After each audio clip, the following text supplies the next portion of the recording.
Okay, class. So over the past 4 or 5 days, we've gone over derivatives as a limit, derivatives as a function, and we've been learning numerous rules on how to derive functions symbolically. So, can anybody tell me how many rules we've learned, including today's 2 rules that we learned? Anybody? Jeff? 8 rules. That is correct. Can I have everybody please turn to page 187 in your textbooks? On that page you'll see a table with all 8 rules. And this is going to pertain to the homework tonight, so everybody start taking notes if you haven't already been. I want to number these rules so that we all know when someone says I use rule 1, what that person's talking about. Now, I didn't have you guys write all this out for no reason. So tonight, I want you to do your homework, and for each problem of the homework, I want you to take either a Post-it note or on a separate piece of paper, write down the corresponding number of the rules that you had to use to solve the problem. That way you can kind of break them up apart and you can understand more of what you're doing throughout the process of differentiation. And you see how within something that seems like it might be simple, we're still going to use numerous rules that we've learned over the past 4 to 5 days.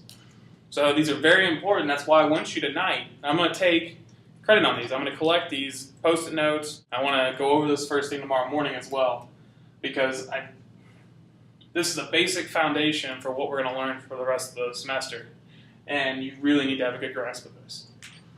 So tonight, just so everybody's clear, we're going to go through problems 3 to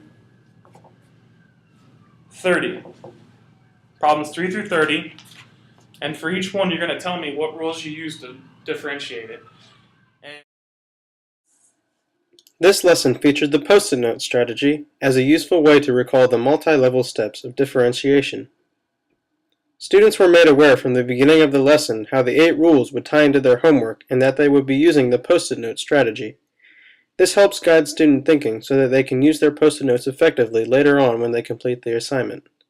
Let's see how a student might use their Post-it notes. I don't know how to do this.